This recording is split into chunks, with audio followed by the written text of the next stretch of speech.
Kanti-ke lesinye sithi Sithebe, Women African Cup of Nations dream has been shattered. On the international front, Saka is doubtful for the next 2 games for Arsenal. All right, 7 minutes after 6, especially the market has been in Zabata Eswatini.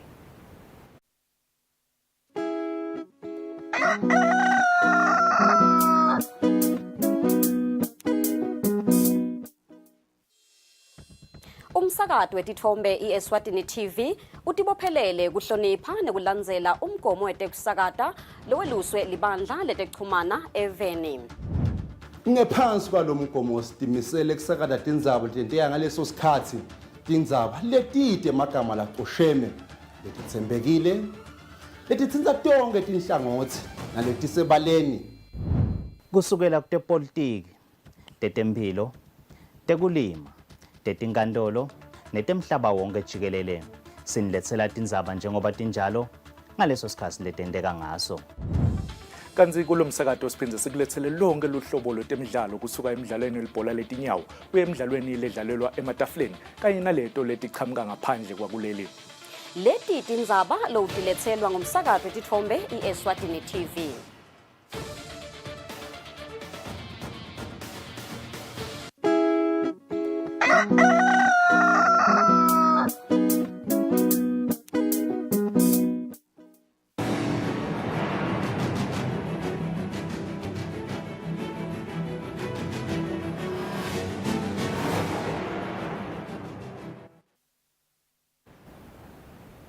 Tindzaba umhlonishwani Vunankulu Cleopas Dlamini uthi kuyajabulisa kubona eMaswati atibambela mathupha umsebenzi wekwakha hulumende kute-ke kutocinisekiseka likusasa lelinentfutfuko lekhonsile.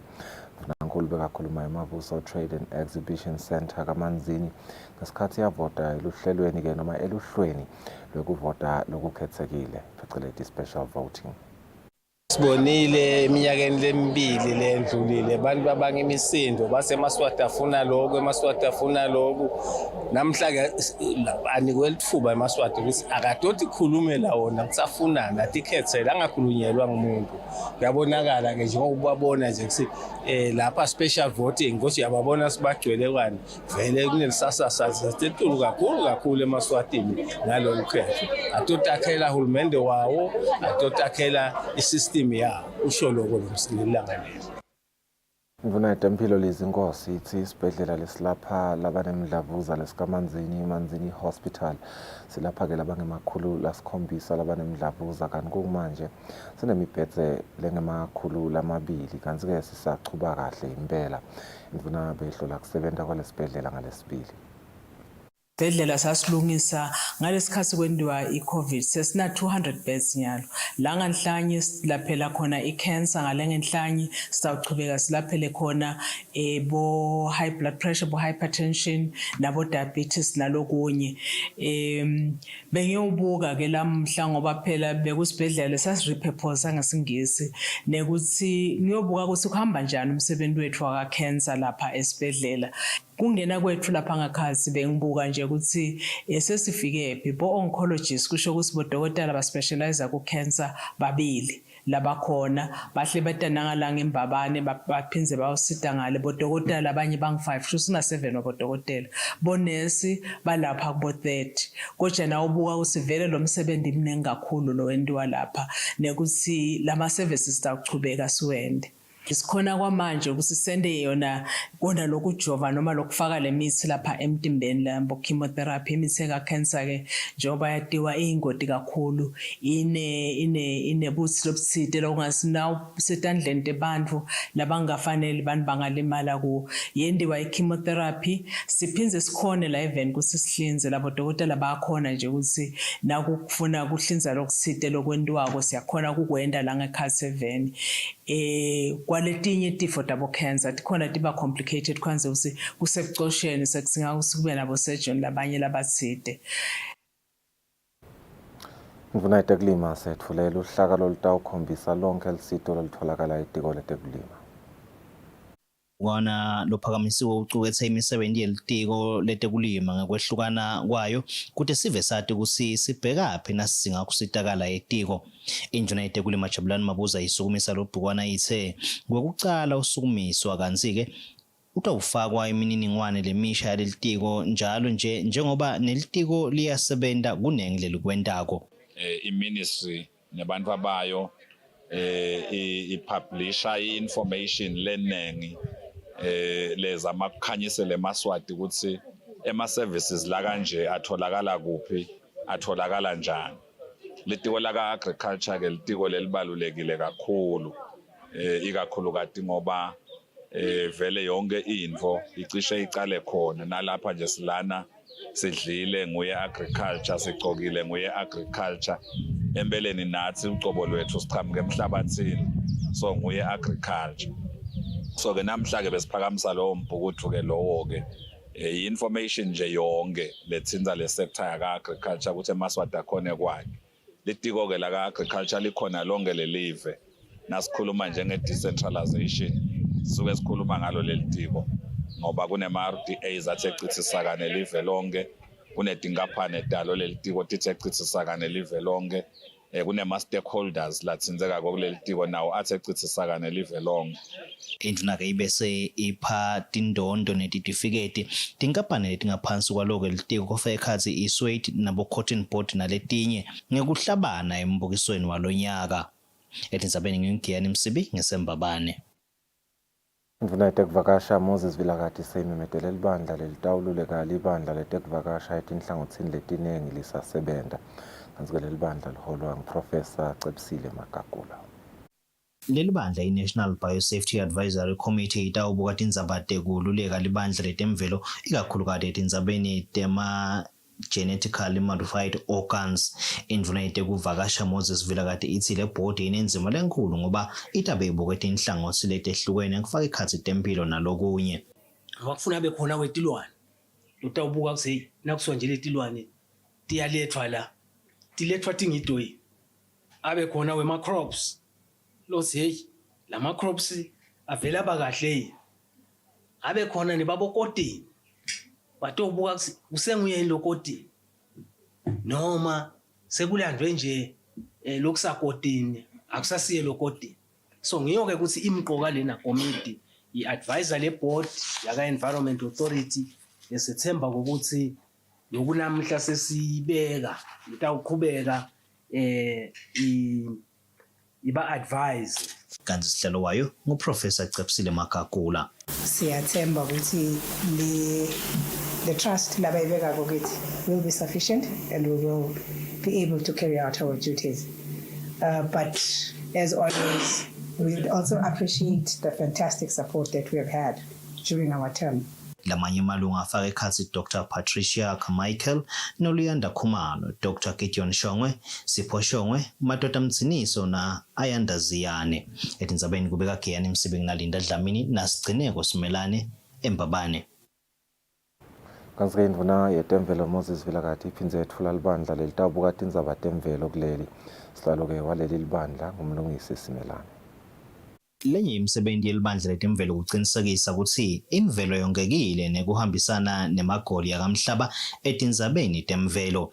Induna yetekuvakasha Moses Vilakati seyimetele libandla lelitawubuka tindzaba temvelo. Environment Authority iparastatali yelitiko leyenda umsebenzi wekuvikela temvelo kulolonke lelive. Tonke takhiwo letakhiwako tifanele tendlule kubo kokustakhiwa ngendlela tisaqala tiya embili. Kungaba imigwaqo, kungaba tindlu, kungaba yini konke kufanele kwendlulela kubo. Chairman ngumlungisi Simelane, kube namake Khangeziwe Mabuza lomelele litiko long PS na nompumelelo Msibi lomelele PS waka finance na Sipho Shiba lomelele litiko la PS waka agriculture na Thembinkosi Nzimanze lomelele PS waka natural resources na Dr. Sizwe Mabaso lolunga bese kuba na Dr. Cebekile Dlamini bese kugcina executive director lomgcina. Sihlalo waleli bandla noma wale body ngumlungisi Simelane lothembisa ukuthi batawudimisela kulomsebenzi lesabanikwe wona. Sithembisa nalokuthi nasicetha ithemu yethu kutabe khona lokuphathekako nathi lebe singathi sihambeza besikubika endleleni lese kuphatheka konawo leso ngakusho ukuthi kungumsebenzi lomuhle. Le body itawuba sehhovisi sikhathi lesingengci iminyaka lemithathu kanti-ke litiko lithi abete batawubonisana nakukhona lapho bangasaboni kahle indlela khona. Etindzabeni ngengiyani Msibi nginalinda Dlamini nasigcineko Simelane eMbabane. Kulandzela kukhala kweMaswati ngekwehla kwelizinga letemfundvo eveni kwekuthi lamanye emakolisha akuleli aletha imfundvo mbumbulu yesiveni seMaswati. Litiko letemfundvo ngekubambisana nelibandla letemfundvo liphakeme eveni sebasukumise umkhombandlela wekuhlolisisa ticu teMaswati kanye-ke nekucinisekisa ukuthi tibamba lizinga lemhlaba. Lobambe kuba ngumabhalane lomkhulu etiko letemfundvo Nanikhi Mnisi uthi lo mkhombandlela-ke utawusita ukuthi eMaswati angasanciki emaveni abomakhelwane etindzabeni letiphatselene neticu tawo. Mnisi ukusho lokhu uma akhulumisana nalo msakato ehhotela le-Royal Villas ngaloSibili. Bambe kuba ngumabhalane lomkhulu etiko letemfundo Nanikhi Mnisi uthi lo mkhombandlela utawudlala indzima lebandla ekuthuthukiseni temfundo lokhu tawusita live libalelwe emaveni lathuthukile emhlabeni. Lokhu ke kwenta ukuthi live la Kangwane libeke hulumende embili ngekubonakala ukuthi sesiyaphuma nje ekusimeni kubomakhelwane kuze bantu bathole kubuketelwa ukuthi ngabe tifundvo tabo kucecesheka kwabo kungilokumukelekileyo yini kungiloko lokuvuma lesingathi ngema qualifications langiwo nema awala afanele kuze bathole lawo ma achievements mhlambe ke noma lokho kuphumelela kuleti nhlangothi tekufundza. Mabhalane lomkhulu ebandleni letemfundo lephakeme eveni Mboni Dlamini uthi lo msebenzi utawucinisekisa ukuthi eMaswati akhona ukuchuba tifundo tawo kulamanye emave ngaphandle kwetincabekelwano. Ema qualifications ethu sifuna ukuthi athenjwe ngomhlaba siwakhe siwalungise siwalungiselele ukuthi bantu abethu nabaphuma la Kangwane bakhona ukuthi bathola imisebenzi bakhona kuchubeka nekufundza labafuna kuchubeka nekufundza. Kusukunyiswa kwemisebenzi lehlose kuletha imfundo elikhethele emaveni kubalulekile ikakhulu kade kuvuleni iminotho yemave nekuletha intuthuko lekhonsile njengokusho kwenhlangano yakamhlaba. Etindzabeni Eswatini TV ngumpendulo Gumbi navuma inkosi Nzinisa ezulwini. Bantu labanatha emaphilisi ekutsintsibalisa ligciwane i-HIV kufanele bathembeke futhi-ke bangawayekeli njengoba kungababeka ebungotini nekwekuthi-ke baguleka amadima kuphindze kudzingeke kutsale belashwa ngemithi ledulile. Lokho kushiwo ngudokotela Ayanda Dlamini longumcondzisi wetinhlelo enhlanganweni lelwane ligciwane i-HIV i-JHPIEGO ngesikhathi lenhlangano isukumisa umkhankaso lothi yiba nguwe. Amuva kwakubona ukuthi linyenti lebantu labahlolwako batholakale baneligciwane i-HIV ngulaba-ke belashelwa lona leligciwane inhlangano i-JPAGO ikanye ne-SNAP basukumise umkhankaso wekwanzisa lwati ngaleli gciwane kude bantu batoqondzisisa bomgcoka bekulwa naleli gciwane. Dokotela Ayanda Dlamini wenhlangano i-JPAGO uyachaza. Support ministry ukuthi sakhela ama messages la kata ukhuthata bamfu bathi ukuthi whenever bamukelekile etibhedlela ukuthi bangeta phinze batoqalela phasi bathathe ama ARVs abo.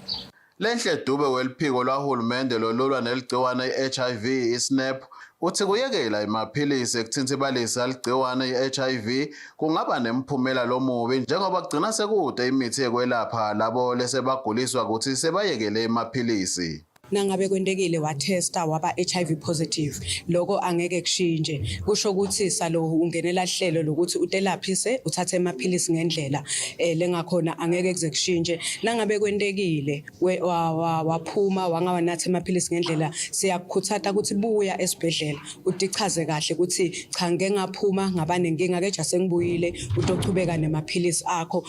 Kusho kwembiko wenhlangano yetempilo emhlabeni WHO live leSwatini selikhonile kunciphisa sibalo sebantu labasishiya emhlabeni ngenxa yesifo se-AIDS kulandzela ukuthi likhona kwekuthi lifinyelele emgomende yabekwa ngumhlaba ya-95 etindzabeni te-Eswatini TV kubika Mbongwa Dube kaManzini.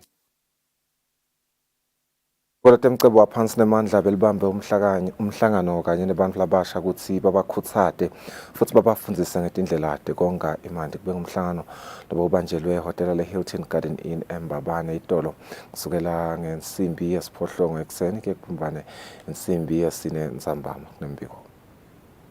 Welibandla lelibuke eMandi etiko letemcebo waphasi nemandla Makhosini Khoza uthi lo mhlangano utawukhutsata bantfu labasha ukuthi basukume batakhele ematfuba emisebenti nekonga wona eMandi.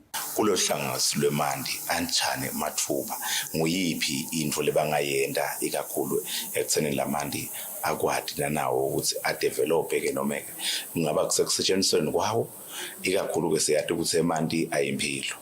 eMandi siyawathinga kuwanatha siyathinga kuwasebenzisa tinkatseni siyathinga kuthuka nje economically le availability yawo ukuthi siwonge siwabambe singayisebenzisa kanjani. I think ke nayo youth ke ngoba yona i very good kule innovation.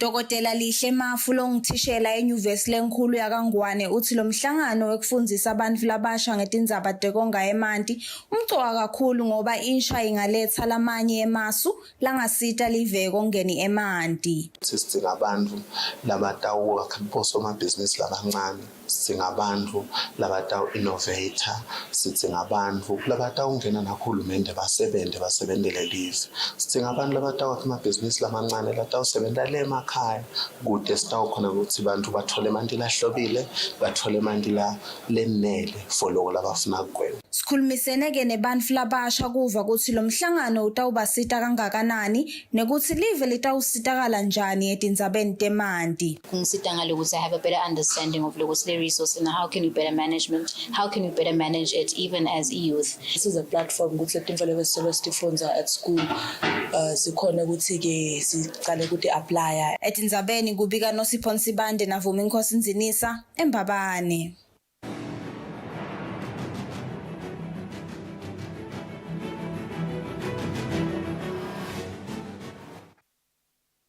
Sibonelo Dlamini lophethe bogati enkampanini yeSecurioscope lesekungiyo lebukete kuphepha emidlalweni lengephansi kwePremier League of Eswatini uthi bathanzi bemidlalo webhola abangetfuki uma babona tinja lithamba nabogati etinkundleni kanti ke ekakhulukati emidlalweni lemikhulu njengoba kuyindlela lensha yokudama kunciphisa umsindvo etinkundleni. Kulembela somvo lesibuya kuyo emidlalweni yendzebe yemoma enkundleni yasemavuso Sports Center kaManzini kobonakala begadi benkampani yeSecurioscope bahamba netinja letisebenta ekugwemeni imisindvo lapho khona kunebantfu khona. Sibonelo Dlamini lophethe bona bogadi bakaSecurioscope uyachaza ukuthi kungani bahambe netinja nekuthi ngabe kuphephile yini. Atisito lokucecesheka kwato ticecesheka esigabeni la ukhanza khona ukuthi atimsukela umuntu ngaphandle nangabe sekukhona leyo command leyo lesatithetha ukuthi nanguzibani angikube kusele nje kunana icommand lethi skelem leyo command leyo seyisuke inika leliphoyisa lethu ngoba thina sithatha njengemaphoyisa linika leliphoyisa lethu ialert lekuthi sekukhona noma lokucala bese kuthinga sale iactor khona maybe asesithi sekune riot because nasty trainer sigende si actor le riot si portray something lengathi i riot so ti used to situation lefana ne riot noma I crowd lesayinemsini so ukhanza ukuthi sengilapho ke lathi bese khona setiba the agitation kanti ba agitated then setimela le command noma leyo signal from le hengla ukuthi sathi nga-attack. Ganzi ingabe kude yini bungoti bekuthi tona tinja tibe senkundleni temidlalo. Phathwami siyakubuka ngeke ngiphosise bukhona ubungoti kanjalo la ukhanza khona ukuthi noma leyo crowd seyiyayenda le riot ukhanza ukuthi leyo hendla ayiniki le command kwekuthi ayi-attack noma sekukhona laba backuphile kuleyo riot leyo ukhanze ukuthi seyiba against le hengla but siyazama ke ukucontrola lokho ngekuthi lawo ma-handlers lawo esikhathini esiningi akahambi odvana ama-handlers ayahambe noma naloyo supervisor waka-K9 noma naloyo instructor waka-K9 to control the situation. Cishe siyakuzama ukucikelela kakhulu ngoba mina nginale mithetho lebukile ngala kule department ukuthi inja imlumanini umuntu ayikavumile kumlumanini. Eminyakeni lophelile kwaba nemsimvo etinkundleni tetemidlalo nakusachubeka imidlalo ye-M10 Premier League lapho khona kwahlaselwa abonompembe lokwenda ukuthi labanengi babone ngathi bayadzingeka kungedwa bogadi etinkundleni. Ngibikela umsakathi Eswatini TV kutemidlalo ngilinda Dlamini eMbabane. Kwelo muhle ngaleyo ndzaba yetinja taka securoscope letigwema eMariota sibahlolet market.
Ibandla letelukhetfo nemincele Elections and Boundaries Commission bathi sasive kutsi kuvota ngalokukhetsekile special voting kutawuba mhla tingemashumi lamabili nesitfupha kulesetulu 26 September 2023.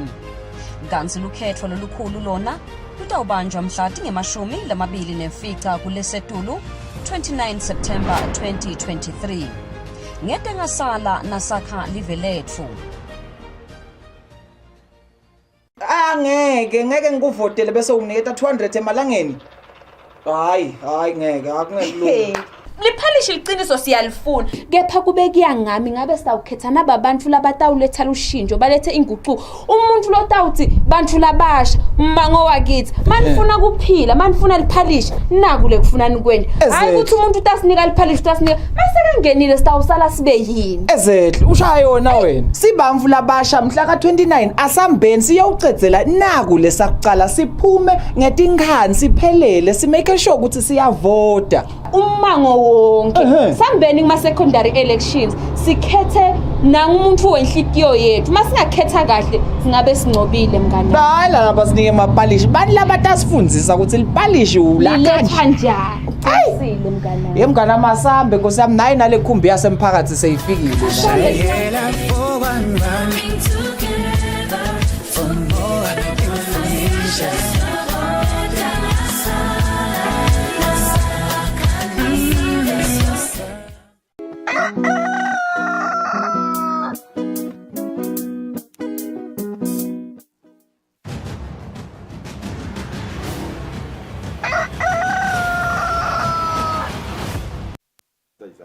Asimthe sinimekele siyakuvusela nawo losandza kusivulela besivetele ukuthi isita besikhuluma nge-World Heart Day lekutsha njalo ngeminyaka mhla ka 29 September lekungulesihlanu. It is an annual observance and celebration held on September 29 that is intended to increase public awareness of cardiovascular diseases, including their prevention and their global impact. Sakumuleke ukuthi inhlitiyo is one of the vital organs of the human body. Kanti ke kungasebenzi kwayo kahle may lead to fatality, so it is very essential for everyone to take care of heart health. And due to lack of awareness about the cardiovascular health and certain lifestyle habits, cardiovascular diseases is one of the leading reasons for mortality worldwide. Cardiovascular diseases are the leading cause of death globally, taking an estimated 17.9 million lives each year, approximately 30% of all global mortality. Heart attack, stroke, and coronary heart disease are one of the most common reasons of deaths due to cardiovascular disorders.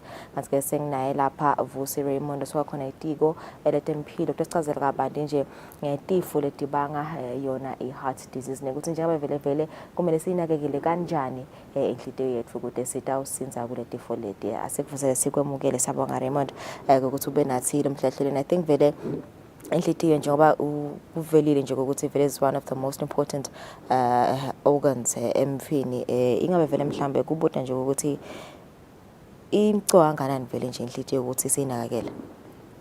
Siyabonga mzati, sibonge nakumlaleli ekhaya, sibonge nje uNkulunkulu ukuthi asinikede lithuba lekuphila. Sigubha lelisuku lenhlitiyo mhlaba wonke. Lelisuku ligujwa 29 September njalo ngeminyaka. Ngenxa yobumcoka balesitho semtimba lesithi inhlitiyo. Sincane sona nawugoqa nje sibhakela sakho uthola ukuthi lenhlitiyo yakho ilapho nje akusinto lenkulu, kepha bumcoka bayo bukhulu kakhulu ekuphileni kwemuntu. Nasingabuka lokho ukuthi kusukela sithi make utethwele esibhedlela sifike sibeke sipopolo la swini sive kushaya kwenhlitiyo bese sithi umntwana uyaphila ngaleyo ndlela. Shothi inhlitiyo iqala kusebenta usesesiswini kunina, iqala kusebenta isebente lapho tota impilo yakho yonke. Shothi inhlitiyo ngalamafishane lesitho lesi ngiso lesiva ngaso ukuthi hey umuntu uyaphila, futhi nasekugcineni siphinde sive ngaso ukuthi hey lana ayisashaya inhlitiyo umuntu akasekho. So kusinika letimpawu letimbili ukuthi uyaphila lo muntu akasekho lo muntu. Ekucaleni nasekugcineni simcoka kakhulu lesitho lesi, ngiso lesiphamba ingadi kuhamba kwayo kuya emtimbeni wonke. Noma sibukeka sisincane ngesize, kepha nje sisebenta lo msebenzi ukuthi ayihambi ingadi iye emtimbeni wonke ithwele tonke tithako letidingwa ngilomtimba ukuthi ube ngilophilile. Kuma kwayo inhlitiyo kusho kuma kwempilo. Nje lengofundzile nje ku-intro yami uthi 17.9 million wabamfu basishiya emhlabeni, which is approximately 30% of the global community. Inombolo lenkulu lena nje nasifika nje ku-million bamfu labasishiya emhlabeni kubangwa yini lokho kumbe nangasingeta sithome. I think kuvelile nalokuthi vele kuyashoda letinhlelo letentiwako tekufundisa abantu ngaso sifo senhlitiyo noma nje yona inhlitiyo. Ngabe vele mhlawumbe sifika kanjani nje kulo 17.9 million each year? Kulo 17.9 million ngeminyaka mhlaba wonke. Kuliqiniso lokuthi letifo tenhlitiyo ngito letithatha impilo zabantu kakhulu. Lokusimixa lapho kakhulu dinto letinengi letitsite letibeka lempilo yethu engodini ukuthi singaba naletifo tenhlitiyo. Lokuhamba embili mhlambe kuba ukuthi ngilendlela lesiphila ngayo lokufaka kudla lesikudlako nekusebenzisa tshwala, kusebenzisa lugwayi noma ngangayiphi indlela lelugwayi. Siyathi nyalo lugwayi selanzile kunaleli fakwe emakhaleni kunaleli lelishiswako ngaleyo ndlela. Nyalo labasha sebasebenzisa nakulabathi ihabli laba kudosa ngemaphayiphi solo kulugwayi nako ngoba kunaletho bakho letithako talelugwayi lelithide letenda ukuthi idale lo monakalo lamtimbeni. So lenhlitiyo ke kuyayithikabeda ngaleyo ndlela, nalokuthi ke uthola ukuthi asisashukumisa umtimba, kuyasibeka engodini yalokuthi lesifo senhlitiyo singambamba umuntu. Ngiko ke letinombolo tiphakeme kangaka lamhlabeni. Lokunye lokufaka ekhathi lokuthi kuphakame letinombolo tala abantu ababulawa sifo senhlitiyo ngiletinye tifo letingathathelwana. Lothola ukuthi siphila nato singadi nalokuthi sinato singatholi nelusito phela lokho ukuthi mane sithinzi bede leto tifo efana nabo shukela letifana naletinye tifo fana nabo HIV. Lothola ukuthi kude lokuthathako kwekuthinzibalisa leso sifo, uthola ukuthi lo monakalo kuhamba vele uyoyithinza inhlitiyo ndlela tsite ubese ukuthi ithole ukuthi seyiyathikamedeka usakhoni kuba ngumuntu lophila isikhathi lekufanele singawe uyasiphila emhlabeni. Ngiko ke abantu abanengi basishonela. Nawu nalesifo senhlitiyo noma ngawuthola ingoti emoto uthola ukuthi noma ngabota uphila so ugcine usheshe uyahamba siyakweswela ngenxa ukuthi bekunalesifo lesinye lebezele sikanekisile sibonile itolo ngeCovid. Inqumbi yabantu bebabulawa iCovid hayi ukuthi bebabulawa ngile COVID njeke, kepha bekuba nekuthi kunaletifo letingathathelwana letithite letingakathintsibaliso. Isinayingena nje COVID iminyango ivele itivulekele uve ukuthi so uhambile umuntu kani labanengi bebayithola iCovid bakhone kuphila. Thina nawo nje ngendeka sayithola incenye sayithola emahlanda futhi, kepha ke yangakhona ukuthi ithathe umphefumulo ngekuthi mhlawumbe letifo letingathathelwana adikho noma ke tintsibalisekile. Okay. So ngifuna ukuva nje ukuthi ingabe labo stroke mhlambe nale heart attack kuyendekani ukuthi kubanga ukuthi mhlambe unalesifo senhlitiyo noma mhlambe lesifo senhlitiyo singabanga ukuthi wena sowuthole i-heart attack noma stroke.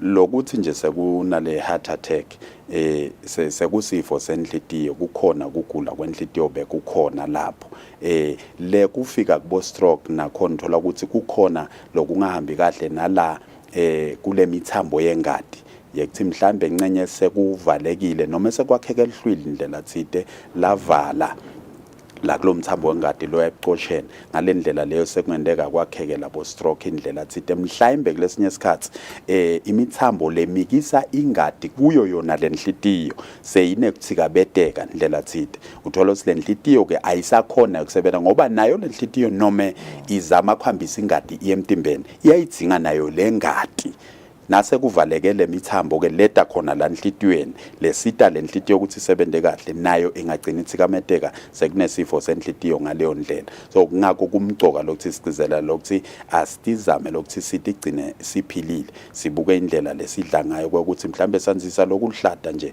ekudleni kwethu sinciphise lokudla lokuniketa amandla nalokhu ngathi kumafutha phela nasidla inyama sinciphise ngoba kulesinye isikhathi uthola ukuthi sekwekhuliseka lenani lemafutha la ngadini yakho ngaleyo ndlela uthola ukuthi imithambo yakho yengadi seyiyavala valeka ngekwakhela kwalamafutha la kule mithambo engadi sekuncipha ke le ndlela yengadi nakuncipha le ndlela yengadi kule mithambo lapha inhlitiyo seyitawubamba kamadima izama ukuthambisa ingadi kude indlela leyenele yalengadi ngekushaya kamadima kwale nhlitiyo ingaphumuli sithi thina nasibuka sikala iBP sithola ukuthi kufuqa kwengadi la kule mithambo kusetulu kakhulu lokungetulu kwalelizinga lelifanele lapho khona sesithi ke sone BP lokuba ne BP kungalawulwa kwayo noma ke kungathinzibaliswa kwayo kwakubeka esigabeni ukuthi vele sewulinyalelwa ngilenhlitiyo lesebenta kuhambisa lengadi iye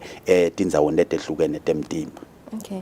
Ngiyacabanga nje lapha shaba ngokuthi I think mhlambe nje umflo mosho lobukelako mhlambe lomncane lo teenager angeke alalele le conversation lena mhlambe atitshele ukuthi hayi sifo sabamla abadzala lapha. Ingabe kuvame kangakanani nje ukuthi nabo bamphana mhlambe ama teenagers na even below the teenage stage ukuthi baphathwe isifo senhlitiyo babe nje ne heart problem avele mhlambe isifo sabamla abadzala kuphela. Angicinise lapho msakadina kumlaleli umbukele ekhaya lokuthi la akubi bantu abadzala kuphela noma ngangibani angaba naso sifo senhlitiyo yebo tivamile kulabantu abadzala kepha nalabancane bangaba naso njengoba sivedile lokuthi ngale ndlela lesiphila ngayo lesidla ngayo mhlambe netinto lesisebenzisa kwempilweni tiyasibeka engodini ekuthi kwakheke lesifo senhlitiyo ndlela thide kulabancane labanye bangatalwa abanaso ngekwakheka kwalesitho semtimba nje ukuthi singakheki ngendlela lefanele ngalokuphelele uthola ukuthi so utholakala ukuthi vele inhlitiyo yakhe ayisile emsebentela kahle sekukhona sifo senhlitiyo mhlambe lesikhona ngendlela la khuliseke ngayo tinto lebekade ithatha atifaka la mtimbeni. Bese bayakhona bona ukusimanager angana nje mhlambe mathuba ukuthi bona bakhona ukusimanager successfully basesebancane compared to umuntu lomdzala ingaba vele mhlambe ungana nje lemihluko. Mhlambe lapho kungahlukana ngalokuthi uphila kanjani loyo muntu loyo lesinye isikhathi kuye kube madima kumuntu lomusha ngoba akakuthathi kumgcoka kulesinye isikhathi uyatshela nje ukuthi noma angene kulesigaba la khona aphika lokuthi unako lokugula uthola ukuthi kuba madima lokuthi anakekelwe noma atinakekele lesinye isikhathi baye bathi badla busha babo le ndlela laphila ngayo vele uva ngazi ukuthi akasakhululeki nasita umtshela ukuthi fanele ende naku angakwendi naku kuze kunakeleleke lenhlitiyo kanti labadzala uthola ukuthi kuba lula lesinye isikhathi lokulalela lona lusito lwabo bobabili mzala mncane lukhona etiko letempilo kepha kusekutheni ke le ndlela la phila ngayo asekhaya lomuntu kubita ukuthi atinakelele yena cobo lwakhe kulala abancane uthola ukuthi kuba nalo bumadima ukuthi phela umntwana lomncane ufuna lomunye lomzala lotamgatsa amkhawule ukuthi hey wena phela ngenxa yokuthi uphila nalesifo lesi fanele ukuthi naku ungakusebenzisi naku ungakwenda uthola ukuthi bona beva bedele enkhululeko ngalendlela ngiko ke kugcina kumadima kunakekela lo muntu losemncane nakaphila nesifo senhlitiyo esikhatsini lesiningi kanalabadzala nje kuyendeka baphunyuke ukuthi vele akakhoni lokwemukela kahle ukuthi uphila nalesifo lesi lokunye uthola utshela ukuthi webela dokotela ngekwenda tinto gcine so utibeka engodini lenkulu ukuthi angashesha hambe emhlabeni. Okay. So kuba khona intimpawu mhlambe nje lo tivako enhlitweni yakho mhlambe ngendlela le bitha ngayo ukuthi mhlambe ine problem noma ngombe kube ne pain kube nehlaba kukhona yini mhlambe lokutshela ukuthi hayi asengiyohlola inhlito yami kwangathi khona lokungahambi kahle. Mzat angisho lokuthi le tifo lesikhathi esiningi tibang le tifo lesithi ma silent killers.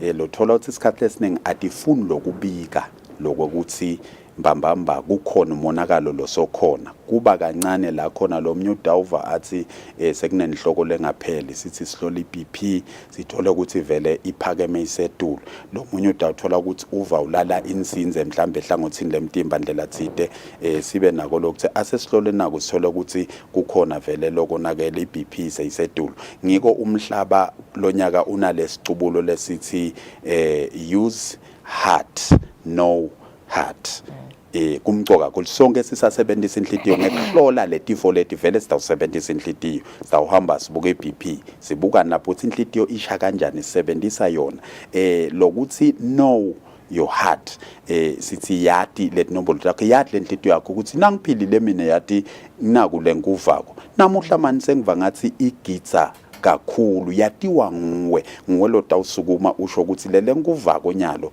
lanhlitweni yami angakutayela imani yathi iyazuba iyagitsa kakhulu le ndlela leshaya ngayo ayisashayi ngendlela lengedayela usekunenkinga inakho vele maseyishaya kakhulu nje all of a sudden kungaba khona ukuthi sekunenkinga lesinye isikhathi singahambisana nekuthi khona lokukwethusile lokucabangako lo busy ngako engcondweni seyishintsha ke lokushaya inhlitiyo mhlambe kulesinye isikhathi uthola ukuthi kukhona into letidle gile taphakama kakhulu engadini kushaya kwayo sekuyachinja manje uyeva umuntu ativelena ukuthi khona lokungalungi yingcina ngabe ati naka naleti nombolo takho lokuthi nje uhluyotihlola lokutihlola uphilile ungeva lutho lokuyinkinga kumcoka kakhulu towati leti nombolo takho ukuthi nawuphilile wena tikuphi utothi nganyelanga noma sesikuhlola ubona ukuthi sekunelishinjo kuleti nombolo yini isizathu ukuthi uyadata inombolo takho ukuthi inhlitiyo yakho nayishaya ukahle kunganasimo lesene isuke ishaya tithi inombolo namuhla ngathi iphakeme setila namhla ngathi setehle kakhulu stokhona ukuthatha umgamo lothide esihlole lokuthi ngabe imbangela yini lenda ukuthi kushinje lokushaya kwenhlitiyo usheshe uthole lisito ukuthi khona timo lapho shaba la ukhanza ukuthi nje uvuka ukuthi umuntu usosishila emhlabeni uvele nje waculeka nje wacisha khona lapho ingavele mhlambe vele kusuke kungilehlitiyo yinde ukuthi vele sola angike ihlola seyisuke vele seyisuke seyidecide ukuthula kusuke kunjani lapho kusuke kwendekeni lapho kungendeka ukuthi vele ngilesifo senhlitiyo ngoba njengoba sisho ukuthi bomabulala abinzile laba atikhuluma tibikile tifa tfuni kuveta umbiko oqala kulesinye isikhathi ukuthi kukhona monakalo lo mnyango evalo okuthide nakanakile lo mnyango evalutho athuke asaganghlaka nje ngiko sikhutsata lokuthi akuhlolwe sithi hlole siphilile ngendeka lesifo uphila naso awadi ukuthi unaso isebende izame lenhlitiyo kusebenda izama kufosa ukuthi izama taba ukuthi ayifike ingadi kutonke tindzawo temtimba uthola ukuthi ngekuthi kude kunakwa nekunakekelwa ukuthi asesibuke phela sithinzibalise lo monakalo uthola ukuthi inhlitiyo igcine seyiyadzina lapho seyivele iyema ngoba ngalesikhathi nje ishaya seyishayela etulo isuke izama taba ukuthi ngete ngahlala ngawendi umsebenzi wami ngoba ingadi yabitwa etindzawo leti ecosheni yabitwa etinsweni yafuneka isibinzini yafuneka lo mtimba ukhulumisana wona ungumshini lomkhulu uyachumana ukuthi kufuneka ini lapha kufanele kungabi nesikhathi ingatholakali ingadi le nhlitiyo ihlala isemsebentini ngaleso sikhathi sonke isikhathi izama ukuthi ingadi ayifike ngalesikhathi ke isebenta ngelizinga lelecile utawuthola ukuthi seyigcine iyakumela ikumele kabi usenzaweni lembi usikweswele ngaleyo ndlela ungakadi nawe ngalokuthi vele awusumuntu lotihlolako nebantu bamangale labasemaceleni ukuthi awu besimbona philile besixoxa naye nje sambona sathamba kwabanjalo kona mhlambe sibonile ukuthi ngathi uphelelwa amandla wavela waphela khona lapho sekusegcineni kwalenhlitiyo ukuthi hey sengizamile ngato tonke indlela angilekeleleki sengigcina la kusebenza kuba bhlungu kakhulu ke lokho lesingakufuni futhi even lemaswati esiveni saseswatini kwakuthi kwendeke ngikho sikuthatha ukuthi abasukume abantu baphilile bawutihlola imitholampilo batowati inombolo tabo inhlitiyo yabo ukuthi ishaya kanganani kuze bakhone ukuthi nakekela noma ke sesinato phela netinkinga dinengi ngakulamalanga sizame ukuthola abantu lesingakhulumisana nabo silekelela lenhlitiyo ukuthi ingathwali imadima ngoba ngalesikhathi ucabanga kakhulu ubhizi utibuta ungalitholi likhambi inhlitiyo izama kulekelela isebende ngalokhu ngedulu kwemandla sengakubeka esigabeni sekuthi igcine ikulimalela ngaleyo ndlela ngoba na ucabanga iBP vele iyaphakama ngesikhathi ungaphumuli ungakhona kulala ebusuku inhlitiyo ishayele edulu iyachinja iyadzinga kulekelelwa ukuthi umuntu akaphumule uphumule emtimbeni uphumule engcondweni kumcoka kakhulu lokho Ama public awareness njeni litikule tempilo niyawenda yini kubuta nje shabanga ukuthi kendekani ukuthi mhlambe niphume nemango niyosifundisa sive ngato le donative leti lingathathelwana nasemitholampilo nasezibhedlela ikhona yini akhona yini vele mhlambe lama posters lichazako ngeheart disease nani bomcoka netimpawu kukhona yini vele mhlambe le midamo nje le yendiwa litiko ikhona imidamo le ndiwa kolitiko bonus nje bayaceceshwa ukuthi banikedwe lolwadi ukuthi bakhona ukuthi wonke umuntu ofuna lisito emtholampilo bathole nesikuthi unalo lelwadi lolisite mayelana naleso sifo lesihambisana nenhlitiyo akhona ekuchazela loyo lofikile amnikete lwadi lolisecopheleni nelisetulu naleto ke dithombe letithite letingasetshenziswa ukuthi umuntu uvele abone ukuthi naku lekufanele ngikwende kuvikela nako mhlambe nangabe shukela wami ngingawunaki ngendeka uhambe ufike ungibeke kunasigaba nasi empilweni gcine sowuthikameta nenhlitiyo ndlela thide tonke letinto tiyasonzetwa esiveni nala ngephandle siyaphuma siye emimangweni lesinsikhathi sifundzise nasemisakatweni sikwende lokho sizama ukuthi lwati lube linengi lolitholwa sive atokhona umuntu ngamunye ukuthi ativikele yena ngoba lokunengi hulumende asenda taba lokunye kusala kithi ukuthi sihambe sikwende ngamunye sisemakhaya ukuthi sinakekela inhlitiyo angitati mina inombolo tami ukuthi ngikuphi inhlitiyo yami ishaya kanganani kuze ngidowati ukuthi kuphila kwami kunemathuba langanani yini kufanele ngiyende yini kufanele ngingayende Yeah, ngifuna sikhulume nje ngelinani eshabangu lebamfu labavelako nje emitholampilo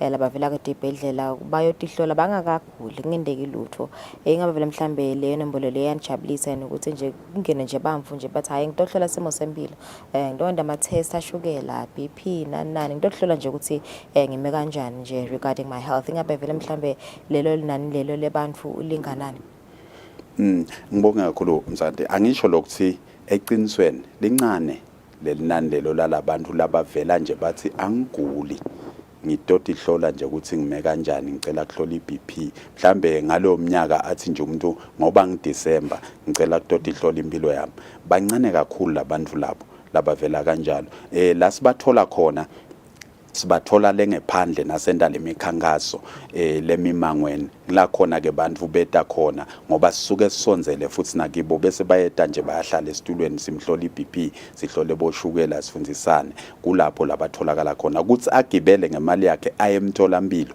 athi nje yotihlola akusi into leyimvama sisabuka lokuthi asesikuqinise kakhulu lokho siyakhuthata ukuthi asisukume sive siye emtholampilo ungakaguli utohlola nje njengemoto phela ithi sahamba kushaya isikhathi sekuthi ifanele iyo service kufanele awulwi ngalokuthi nganisaduma nganisahamba sekushaya isikhathi seservice kufanele ukuthi ivele kumechanic kuyafana nala kithi akulibe khona leli wash ngamunye akube netinombolo leti sicucudelako ukuthi sekuphele inyanga letingaka 6 months ngingakaye esibhedlela angisukume ngiyotihlola ngiyadisavisa angeva lutho lolukabi but ngiyadisavisa kubuka ukuthi kudeni umonakalo lokhona mhlambe sengiyalashelwa sifo lesithe senhlitiyo kepha ngiyohlola lokuthi kudeni lomnye umonakalo lo wecile lo wendekako mhlambe ngilashelwa lesinye sifo fanele ngiyohlola kutosheshe kubanjwe lesifo senhlitiyo mhlambe sesakhela ngenxa yesifo lesinye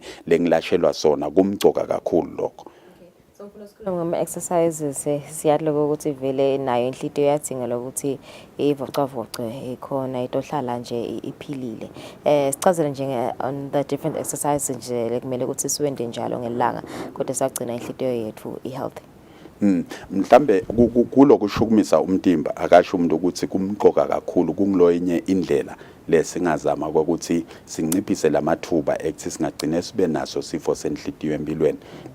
Nasikhuluma ngekushukumisa umtimba sikhuluma ngaloko ukuthi lo mtimba wena uyawuvodla wena liqobo lwakho ukuthi uzame kuniketa umsebenzi lothide ukuthi ngiyashukuma nyalo mhlambe imizuzu leng30 ngelanga mhlambe emalanga angaba ngu5 evikini la ngenda khona ema-minutes lang 150 ngishukuma la khona ngidawufoma ngive nalo senhlitiyo nayo icala kusebenta ngekushinja lapho ke ngiyashukuma emtimbeni nato tonke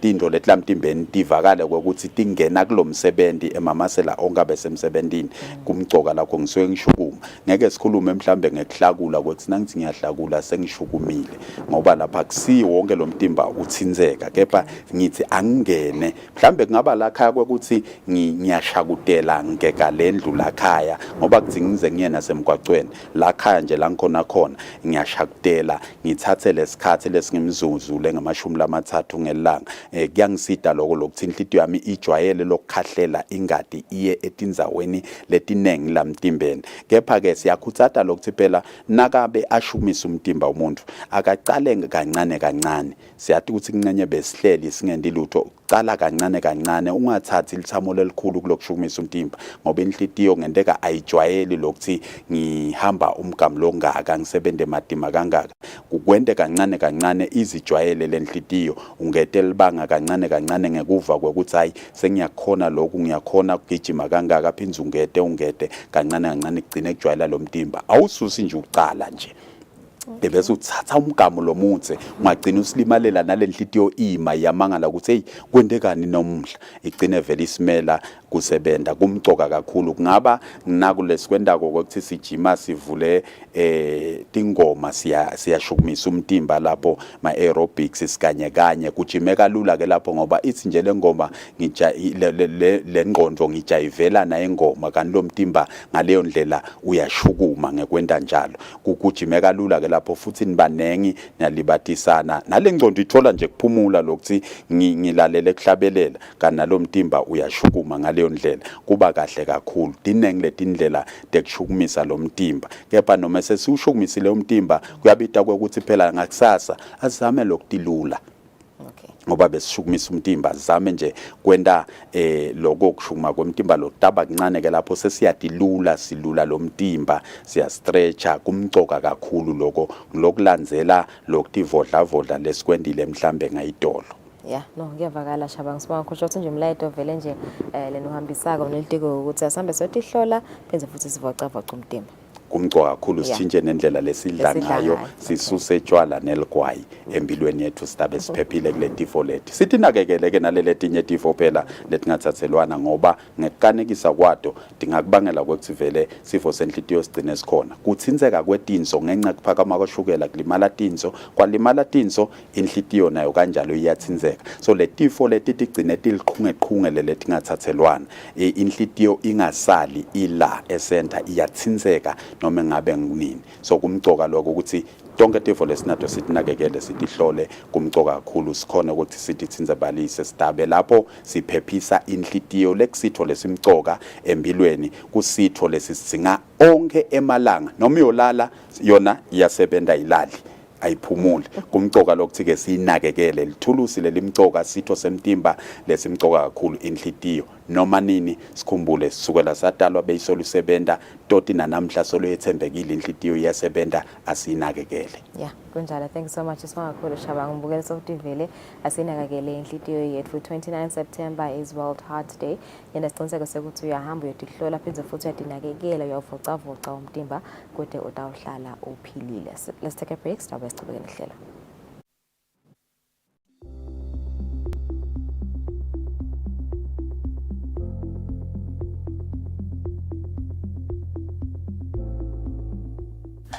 Bongosi egameni lelibandla letelukhetho nemingcele dinkundla ngingusihlalo walo libandla sihlanganyela nesive malangeni lamahle kuhalalisela ingwenyama inkosi yethu inkosi Mswati wesithathu minyakeni lamashumi lasihlanu nakuhlanu kanye nelive longana kundiphethe wethu ukuthi lo lingana nako netinsuku tengwenyama letingu 55 nananathi sisive seMaswati sina leminyaka ilengu 55 sesikhululekile ngandiphethe.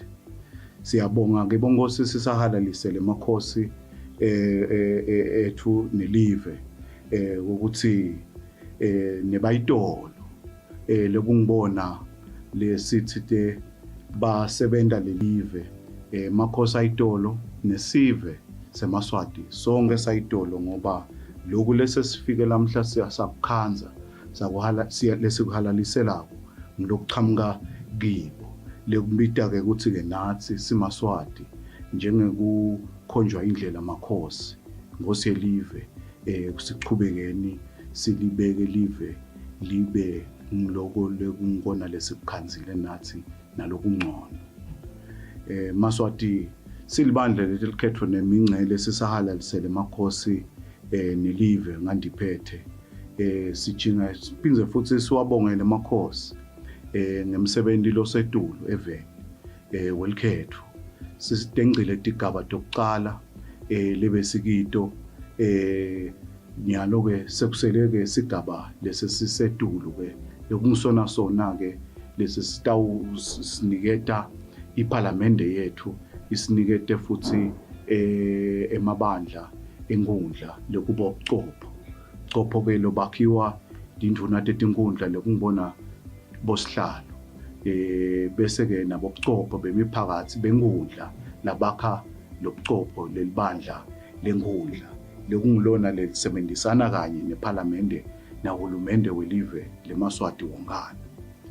Bongosi emalanga umuntu akandilise lokuthi umhla ka-26 we-special voting bese ulandzela ke umhla ka-29 September walolukhetho lelukhulu lukhetho lwesibili lesongilona loluyi-final ngalawo magama amalangeni sikhutha lwandle sibongele live lebongosi bayethe wena waphakathi wena ungangezindaba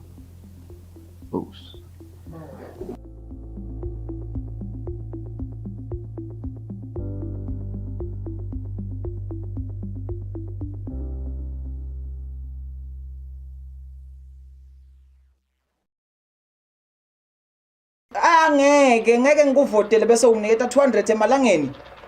Hayi ngeke akungelula.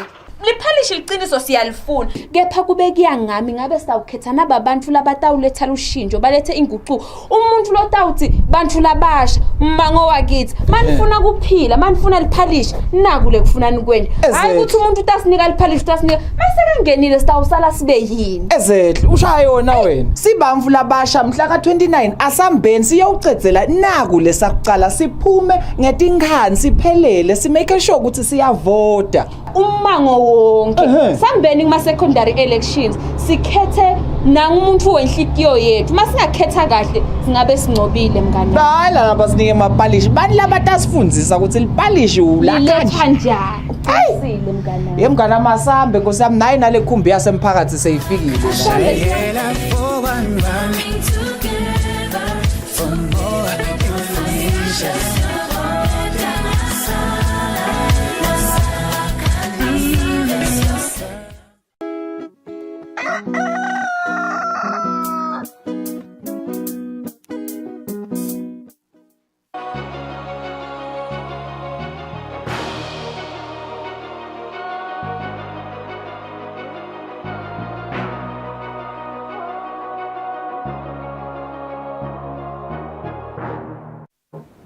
Welcome back. 5 people died in a shelling attack on the northern Malian city of Timbuktu. A local official said on Friday, updating an earlier toll. The killings came a month and a half into a jihadist blockade of the area. Filmed from a ferry, this amateur footage shows the moment a drone strike hit close to the border between Ukraine and NATO member Romania.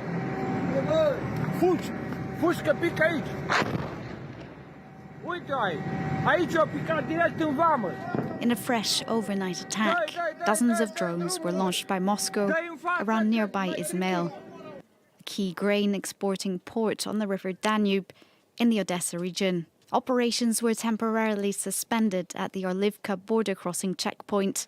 In an attack lasting 2 hours, local officials said a port building, storage facilities, and more than 30 trucks and cars were damaged, while at least 2 people were injured.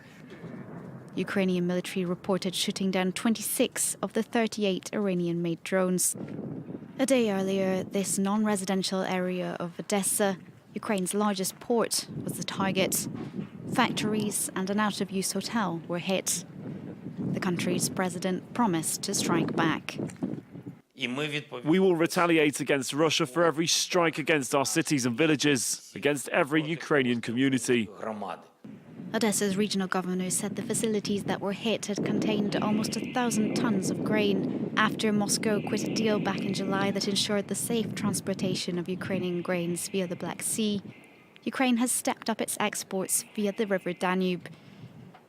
Moscow has since intensified its air attacks on Ukrainian ports on the Danube, including Izmail. Thousands of ethnic Armenians fled the breakaway region of Nagorno-Karabakh on Monday, queuing up for fuel and jamming the road for Armenia after their decades-old separatist state was defeated by Azerbaijan in a lightning military operation. Ukraine says it has received US-made Abrams battle tanks. They will boost Kyiv's forces as they seek to win the war more than a year and a half after Russia's full-scale invasion. The first American Abrams tanks are already in Ukraine. We are preparing them to strengthen our actions against the occupiers, and it will be a significant reinforcement. We are also working to get all the other much-needed military capabilities. Washington promised to provide 31 Abrams tanks to Kyiv at the start of the year. It's not clear how many have arrived or how long it will take for them to be deployed to the front line. Several dozen German-made Leopard tanks have already been sent to Ukraine, along with a small number of British-made Challenger tanks. News the first Abrams tanks have arrived comes after Washington said it would provide Kyiv with a small number of long-range army tactical missile systems. They were used in the Gulf War in the 1990s and in Iraq in the early 2000s. In terms of other weapons capabilities from Western allies, Kyiv is preparing pilots and infrastructure for eventual use of a fleet of F-16 fighter jets. Ethnic Serb gunmen in armored vehicles stormed a village in North Kosovo on Sunday, battling police and barricading themselves in a monastery in a resurgence of violence in the Siristov north that killed 4 people. It's been just over 2 weeks since the deadly collapse of 2 dams in the Libyan city of Derna, and the wheels of justice are beginning to turn. The country's top prosecutor has ordered 8 current and former officials be put in jail, pending the completion of an investigation into the tragedy. In a statement, the prosecutor said the detainees' negligence in the matter of disaster prevention contributed to the catastrophe. The suspects include Derna's mayor, who was recently sacked over the disaster, as well as former and current officials with Libya's Water Resources Authority and the Dams Management Authority. All 8 have been questioned over their suspected role in the collapse. Last week, the prosecutor found that the 2 dams had been cracked since 1998.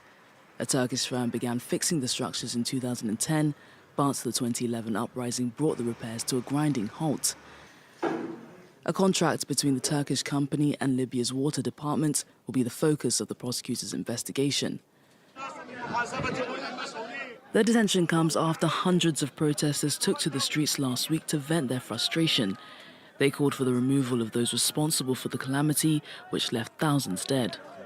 The latest death toll, according to the statistics of the Libyan Health Ministry, is 3,875 confirmed deaths.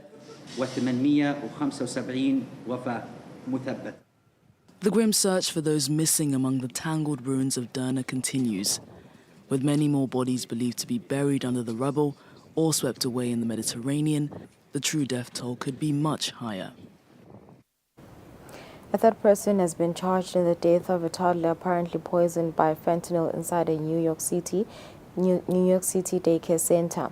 Authorities said as the search continued for the alleged ringleader of the drug peddling operation. A daycare center in the spotlight after a toddler died from suspected fentanyl poisoning. On September 15th, the manager called for help after discovering 4 children under the age of 3 showing signs of drug intoxication. Toddler Nicholas Domenici later died.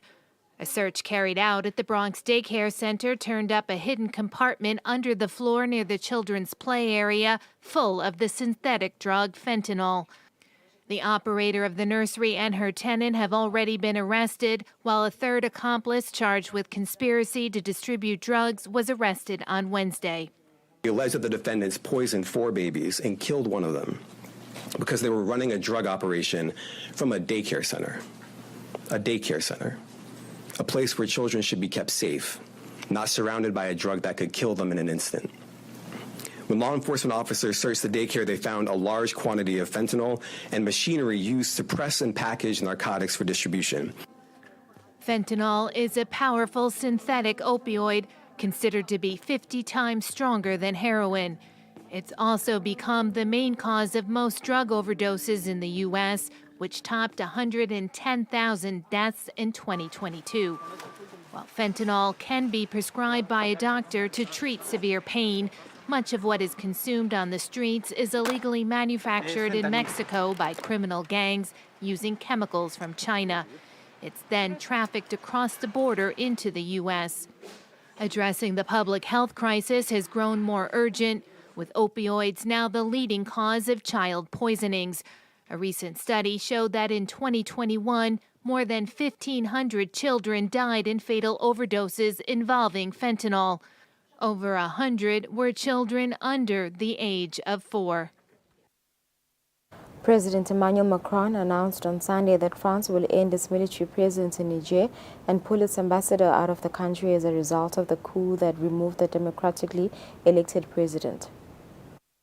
It was the end of a standoff. French President Emmanuel Macron has ceded to the demands of Niger's ruling junta and agreed to recall his ambassador and withdraw military forces. Following Sunday's announcement, hundreds of people in Niamey gathered outside the airbase housing French troops to celebrate. The French can leave because they have failed militarily. They have failed diplomatically. From the moment the French ambassador was declared persona non grata, he must leave.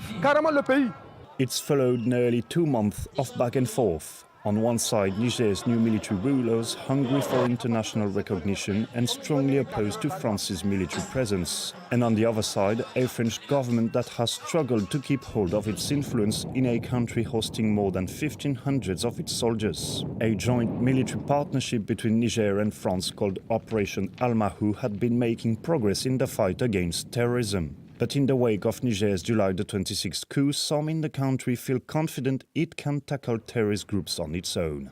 We have to be able to fight terrorism, otherwise we will be crushed.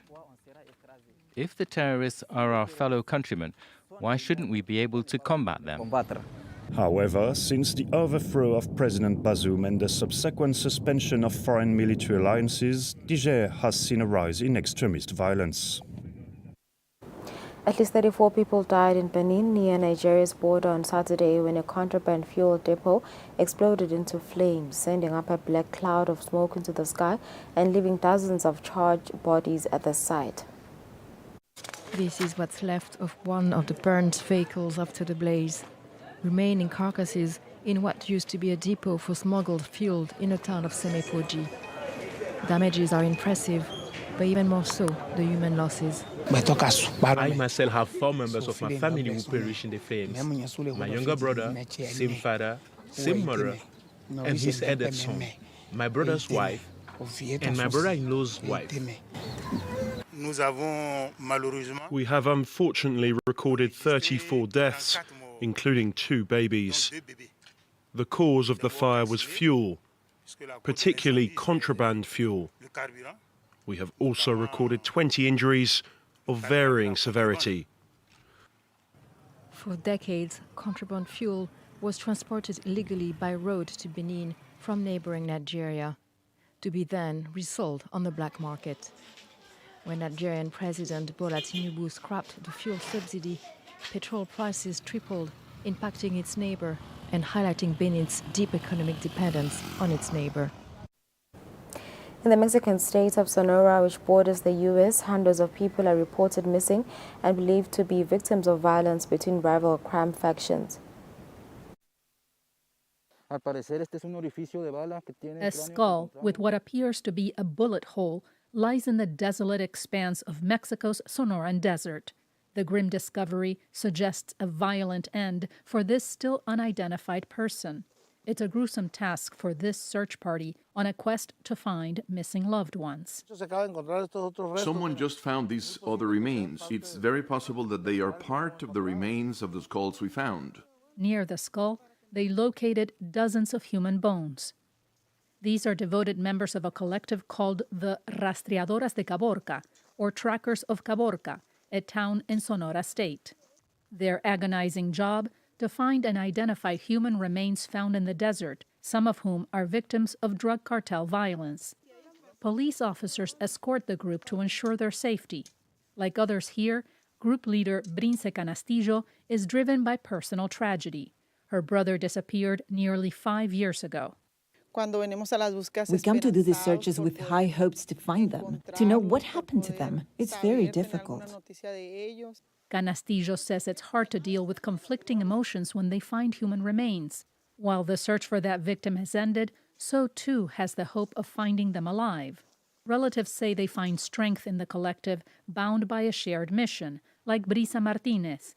She says her son, Martin, was kidnapped by a criminal group last year and is still missing.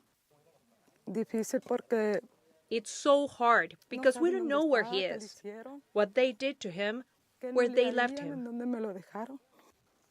Elvia Noriega is another volunteer. She says her policeman's son was kidnapped last year. His body was found in the desert 100 days after he went missing. I know what it's like to have a missing son and not know what happened to him. It's torture, the sadness, so many mixed feelings. That's why I'm helping my companions in this search. Since the Caborca trackers began searching in the Sonoran Desert 4 years ago, they have unearthed more than 100 skeletal remains. Once alerted of a discovery, authorities conduct DNA tests on the remains, a step the families hope will finally bring the closure they so desperately need.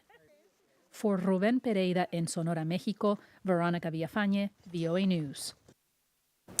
On Wednesday, Republican presidential candidates will spar in their second debate.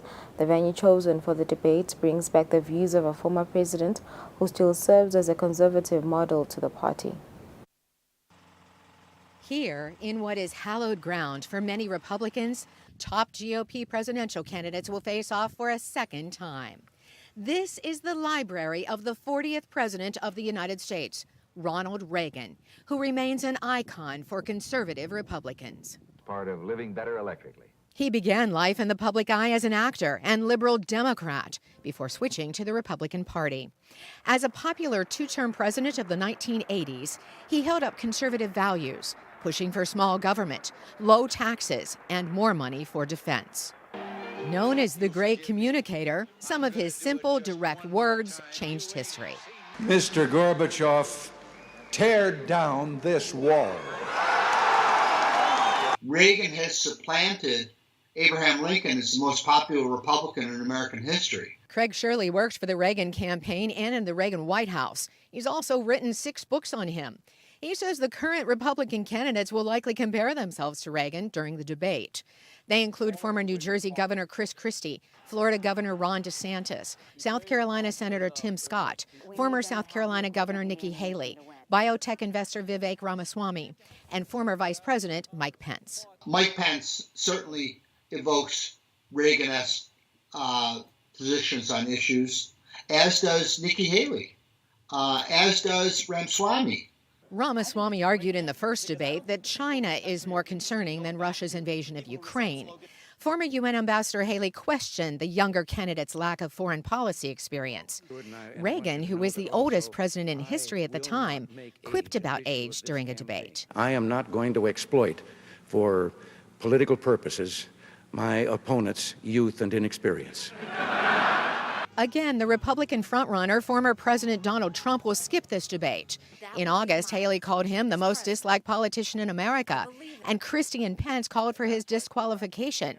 But Ramaswamy called Trump the best president of the 21st century. Author Ian Morgan says Reagan would be uncomfortable with that type of discord and with the current tone of politics. He was a very modest man, very personable man, and boasting did not come naturally to him.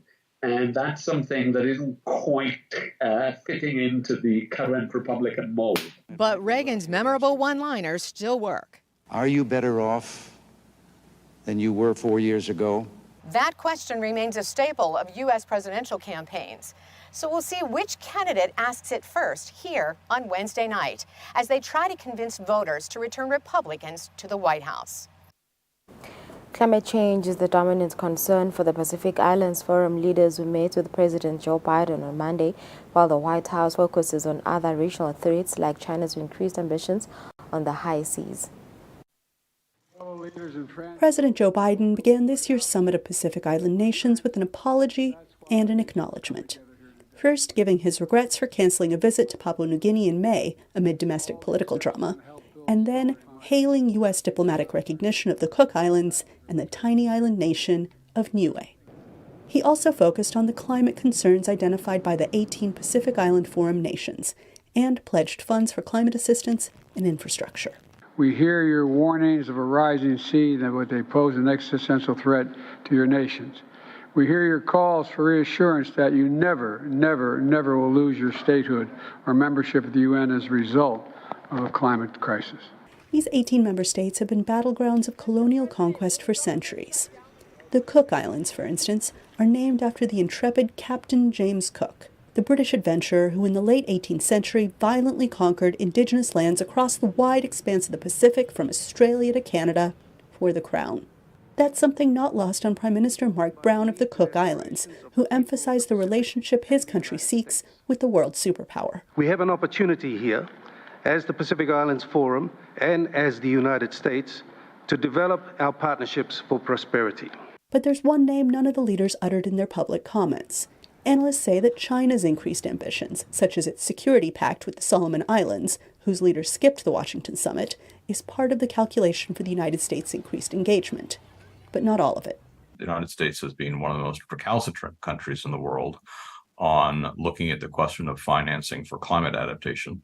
If you're an island in the Pacific dealing with rapidly rising sea levels and storm surges and increase in frequency of major storms, climate adaptation is the issue. It's existential. And so that's the real front lines of the conversation between the Pacific Islands and the West, especially the United States. But those who watch that wide expanse of ocean say there's one thing the leader of the world's wealthiest nation cannot promise: money. That's up to Congress, the elected body currently embroiled in a political standoff over funding. If members don't resolve that by month's end, the U.S. government will shut down. The U.S. made a lot of commitments last year in its first Pacific Islands Summit. Very sensible ideas, very sensible proposals. The big challenge is that once it went up to Congress, things got snagged, and I think that's the issue that all sort of commitments that the White House makes in this or in anything else is going to face, which is making sure that Congress approves it. These leaders will likely have a chance to discuss that among themselves when they meet again in November without Biden in the Cook Islands. Anita Powell, VOA News, Washington. Australia's Prime Minister said on Tuesday he was confident that indigenous Australians overwhelmingly support a proposal to create their own representative body to advise Parliament and have it enshrined in the Constitution. On the Tiwi Islands, just off Australia's north coast, the first ballots are being cast in the country's indigenous voice to Parliament referendum. In the purple box. Okay. Islands or other remote places like Moanjum on the mainland are the main focus for the coming 3 weeks, as officials aim to reach out to residents ahead of the official voting day. Our voice has to be heard somewhere, especially at the Parliament House and all that. But now, like here, it's very hard for us to understand, really. So what it really means, a few people have voted no. I'm not sure why, but I just decided to go with this. Prime Minister Anthony Albanese blames these no votes on misinformation campaigns, given that the referendum aims to provide Australia's indigenous peoples with a representative body to advise Parliament. I'm certainly confident that Indigenous Australians will overwhelmingly be voting yes in this referendum. All of the figures show that. Remote polling booths are an important part of Australian elections, including referendums. Thanks. But while remote locations may be important, Indigenous Australians represent just 3.8% of the overall population, meaning they're only expected to have a minor impact on the outcome of the vote. And a further problem could seriously hamper the chances of obtaining official representation. Never since the drafting of Australia's constitution 122 years ago has a referendum passed without the support of both sides of the political spectrum. And major conservative opposition parties are opposing the vote, claiming it would divide the nation along racial lines. Danish toymaker Lego has abandoned its most high-profile efforts to ditch oil-based plastics from its bricks after finding that its new material led to higher carbon emissions. A setback for the world's biggest toymaker in its quest to cut carbon emissions. On Monday, Lego announced that it has decided not to progress with making its bricks from recycled plastic bottles after more than 2 years of testing found that the material didn't reduce carbon emissions. The Danish company released this statement, reaffirming their green commitment. We remain fully committed to making Lego bricks from sustainable materials by 2032. We are currently testing and developing Lego bricks made from a range of alternative sustainable materials, including other recycled plastics and plastics made from alternative sources, such as e-methanol. The move will be seen as a blow after a high-profile push by Lego to improve its green credentials. Like many other companies, the toymaker has been exploring alternative materials to plastic as sustainability becomes more important to customers. One of the challenges has been finding a material that is durable enough to last for generations. Lego has established itself as the most profitable toymaker in the world, increasing earnings for 6 consecutive years, recording a return of $9.2 billion in 2022. According to the company, they have so far invested more than $1.2 billion in sustainability initiatives as part of efforts to reduce carbon emissions by 37% by 2032. Conservationists in Kenya are ramping up efforts to protect elephants and increase their dwindling population. This follows a recent study showing elephants play an important role in mitigating climate change. On the vast savanna in Kenya's Amboseli National Park, herds of elephants roam, grazing on green vegetation that is just starting to regrow following a deadly drought in the Horn of Africa. The record drought killed over 400 elephants, according to the Amboseli Ecosystem Trust, prompting the local Maasai community to come up with measures to protect the animals. This was my first time to see elephants die. Before, it was very unusual to find dead elephants on the paths. So we decided to give more land for conservancies to help the animals and also benefit the community. Elephants play a key role in the ecosystem, acting as landscapers. Research published early this year in January 2023 by scientists at St. Louis University in the US and their colleagues indicates that the mammoth animal also plays a role in mitigating climate change. Elephants are very critical because they do help with the carbon sequestration process. They do absorb a lot of the pasture and to help to transform woodlands and grasslands, and in that process help to store carbon. If it were not for elephants, a lot of carbon will still be emitted back into the atmosphere. Africa was once home to 10 million elephants. But after decades of ivory poaching and severe weather due to climate change, their numbers have dropped to less than 500,000 on the continent today. Through its Room to Roam initiative, the US charity International Fund for Animal Welfare is seeking to conserve African elephants by linking their cluster sites in southern and eastern Africa. Our focus really is to work with the community, learn from them, and find out what the challenges are for the people that live with wildlife. The Room to Roam initiative earlier this month brought together traditional community leaders from East and Southern Africa to Kenya for knowledge sharing. Experts say merging indigenous practices with new approaches can boost elephant conservation in Africa in the face of a changing climate. As a people, our blessed continent, we still have wild animals in numbers. My plea will be to say, let's continue keeping these wild animals. They are a source of revenue. They are a source of living. I marvel to see them moving around. Majestic animals that not only inspire awe, but experts say can also help save the planet. Juma Majanga, VOA News, Amboseli National Park. 28 minutes after 7, we've come to the end of our international news. Thank you for staying with us. After the break, we'll be speaking to the Minister of Tourism and Environmental Affairs, Moses Vilagati, on World Tourism Day. Stay with us.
Bongosi egameni lelibandla letelkhetho nemingcele tingudla ngingusihlalo walo libandla sihlanganyela nesive malangeni lamahle kuhalalisela ingwenyama inkosi yethu inkosi Mswati wesithathu minyakeni lamashumi lasihlanu nakuhlanu kanye nelive longana kundiphethe wethu ukuthi lo lingana nabo netinsuku tengwenyama letingu 55 nananathi sisive seMaswati sina leminyaka ilengu 55 sesikhululekile ngandiphethe.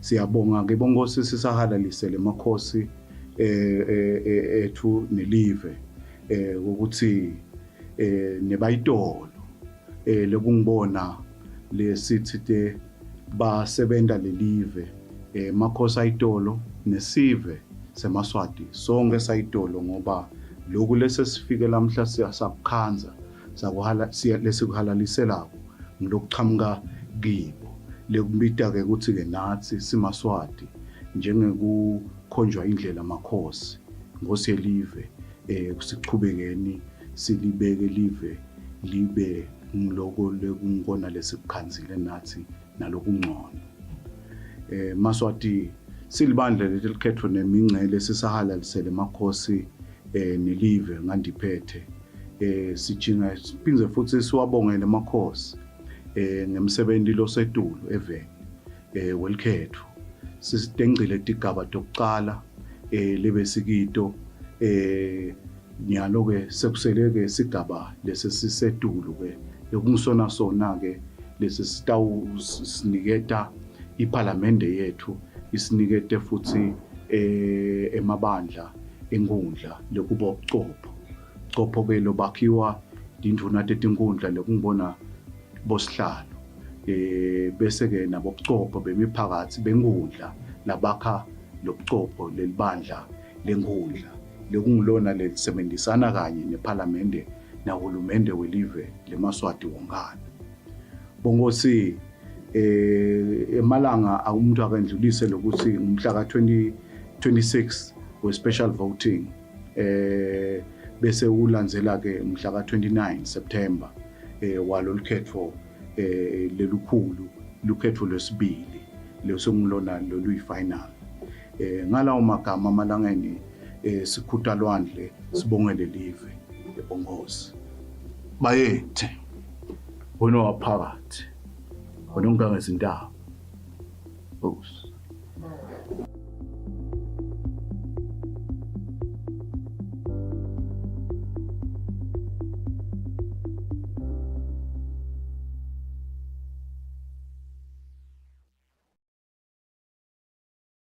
ngeke ngikuvotele bese uniketa 200 emalangeni hayi ngeke akungelula liphalishe iqiniso siyalifuna kepha kube kuyangami ngabe sawukhetha nababantu labatawuletha ushintsho balethe inguquko umuntu lotawuthi bantu labasha mango wakithi manifuna kuphila manifuna liphalishe nakule kufunani kweni hayi ukuthi umuntu utasinika liphalishe utasinika mase kangenile sitawusala sibe yini ezehle ushaya yona wena sibamvu labasha mhla ka29 asambeni siyowucedzela naku lesakucala siphume ngetinkhani siphelele simake sure ukuthi siyavota umango wonke sambeni kuma secondary elections sikhethe nangumuntu wenhlitiyo yethu masingakhetha kahle singabe singcobile mngani hayi laba sinike amapalishi bani labatasifundisa ukuthi lipalishi uletha njani ayisile mngani yemngani amasambe nkosiyami nayi nale khumbi yasemphakathi seyifikile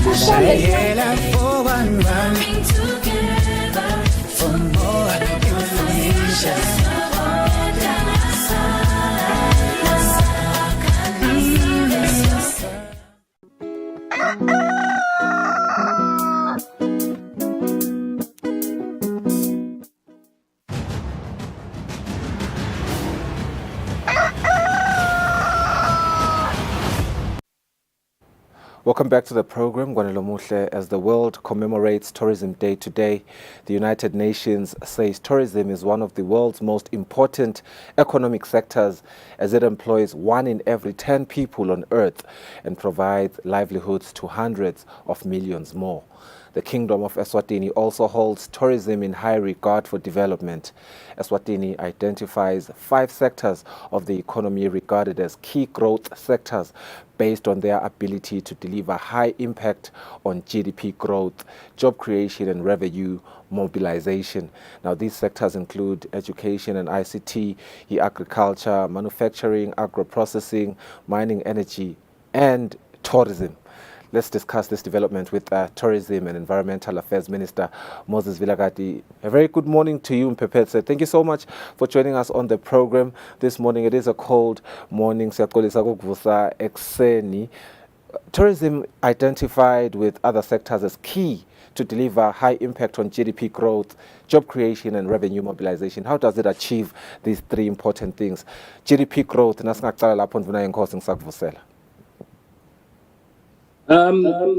Good morning. Ngicela usonzele kancane ku mic yakho. And three important things that tourism has been identified to deliver on in terms of development. Even Lagangwane, GDP growth is amongst those three important things. Engabe, how does tourism really achieve this very important aspiration in GDP growth, Minister? Thank you very much to you and the listeners. Today, as we are aware, is Tourism Day worldwide. And I think it is important that we can discuss tourism issues, particularly with regards to Eswatini. Your question is on GDP growth, on how tourism contributes towards GDP growth. Maybe let me unpack tourism in its entirety. People usually think of tourism as just going to a hotel, taking flights, visiting other places, etc. And yet, it's just more than that. Because as people move up and down, they interact with others. While doing that, they do their shopping. While doing that, they sleep in hotels. While doing that, they use taxis to move from one place to the next. While doing that, they fill their cars if they are driving cars. They do shopping. They use the airtime from those particular countries. So when you look at all of these spin-offs, if you will, you realize that the GDP of that particular country then grows, because by GDP we mean in literal terms, it is about the contributions in a malangeni or dollars or whatever to that particular country.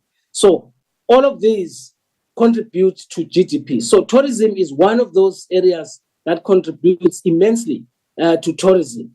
Some countries actually just survive on tourism. We have the Mauritius, Seychelles, etc. of this world. They contribute to GDP. At the moment, the contribution of tourism is less than $1 billion, particularly having been suffocated by COVID-19. But we're seeing a resurgence in that more and more people are now traveling. So it contributes immensely, which is why in our trust, we put a $2 billion contribution to 2 billion emalangeni contribution to our GDP from tourism as we move forward. Quite important things that you are mentioning there, Minister, and we're very thankful that we are post-COVID-19 now, and we are seeing the improvement in terms of, traveling and everything else that you've just alluded to. We've also seen His Majesty the King speak to our GDP growth at the United Nations General Assembly, also complimenting rather the important work that all these ministries are doing, tourism included. Another wing that is being commended for, development in terms of tourism development is job creation. Very important. Job creation. Eswatini has been plagued with youth unemployment, but tourism has always been one of those ministries that are being, spoken about to be giving hope to particularly the youth. But we will get to the youth. But let's just talk about job creation as a big scope. How does tourism contribute to job creation? When a tourist comes to a particular country, for one, that tourist will want to sleep somewhere. Let's take a typical hotel. In that hotel, it means now they will be able to pay for the cleaner, they'll be able to pay for the waiter, they'll be able to pay for the chef who prepares the meal, they'll be able to pay for the receptionist, etc., etc. But at the same time, when that person now traverses that particular country, east, west, south, north, using a car, if he uses that taxi, it means now he has created a job for the taximan. but at the same time, he will have to fuel that car. So in no time, when you have one tourist coming to a particular country, you are looking at between 7 to 10 jobs that have been created by that individual, which is why we always say, let's make sure we make friends. When somebody visits a particular country or our country, we need to instill the Ubuntu so that that person can come even in future. That's where the jobs are created. But also, the individual that comes, immediately then he sees an opportunity. He now wants to have a mall that's developed in that particular country, which is an investment. Now, realize the multitude or the multiply effect. Now that there is a mall, there's an investment, and which means those jobs are created tremendous. So tourism is really a job creator or enabler in each country. Vuna, foreign exchange, the world, rather the United Nations does speak to the fact that in many developing countries, tourism is the largest earner of foreign exchange. We are seeing a lot of, people coming into Eswatini, bringing in their foreign exchange. How critical is that? Because I was speaking to someone in the streets, and they were speaking at the fact that you may look at inflation, you may look at everything that is happening in the world with, what is happening with Russia and Ukraine, but what is happening to, foreign exchange. We could really leverage that when it comes to tourism. How true is that? Foreign exchange, tourism is the major. It was one of the measures of foreign exchange earners, because we have to realize that people come and they pay in dollars, in pounds, in pound sterling, etc., etc. Now, these currencies, particularly the international currencies, they are very, very strong, stronger than our currencies. So, as a tourist comes, it brings in those foreign monies or funds, etc., into that particular country. So it is very, very critical.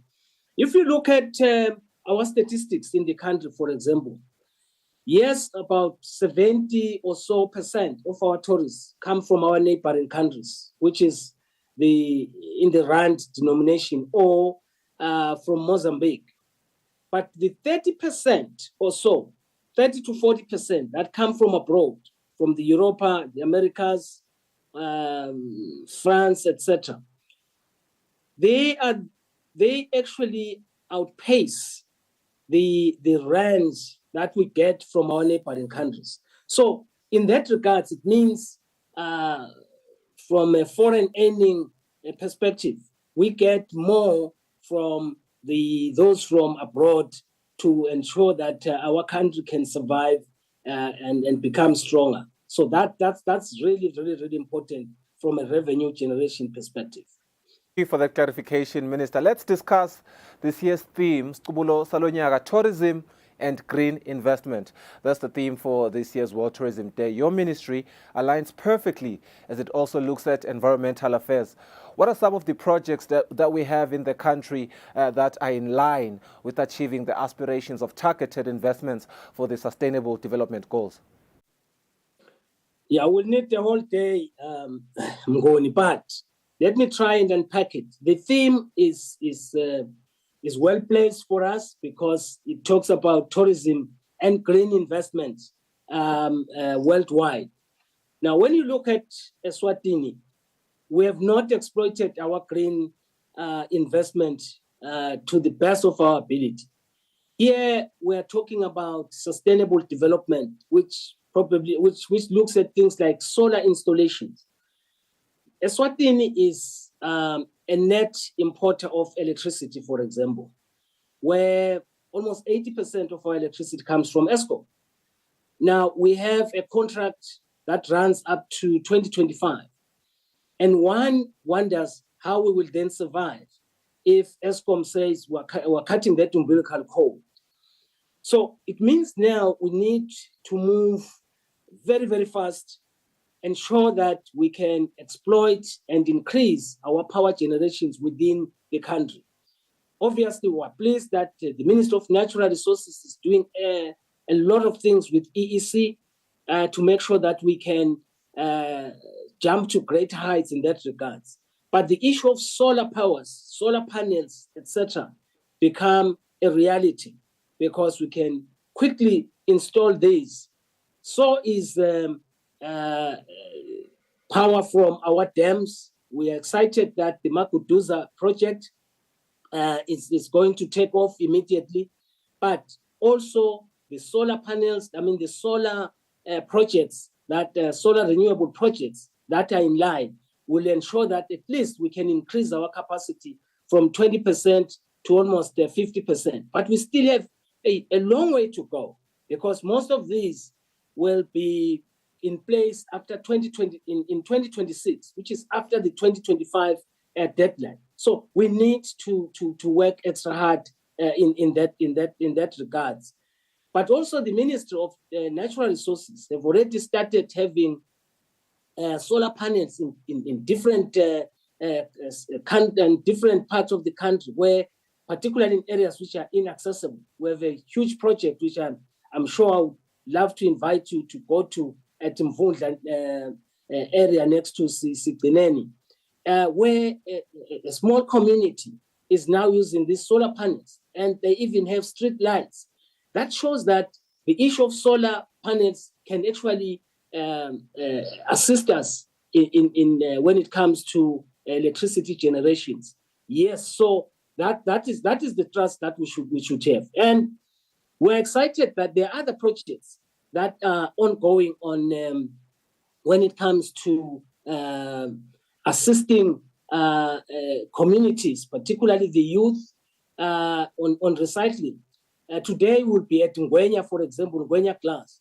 Where does it get all of the glasses? It gets it from the communities. We have some communities who are now thriving through collection of bottles, cleaning them, crushing them, and then selling them to Ngwenya, which then is able to add value to those glasses for things that attract tourists, that are good for the country, and creating jobs. So there are huge opportunities with regards to particularly this theme that has been the theme of the Tourism Day, which we will be celebrating today.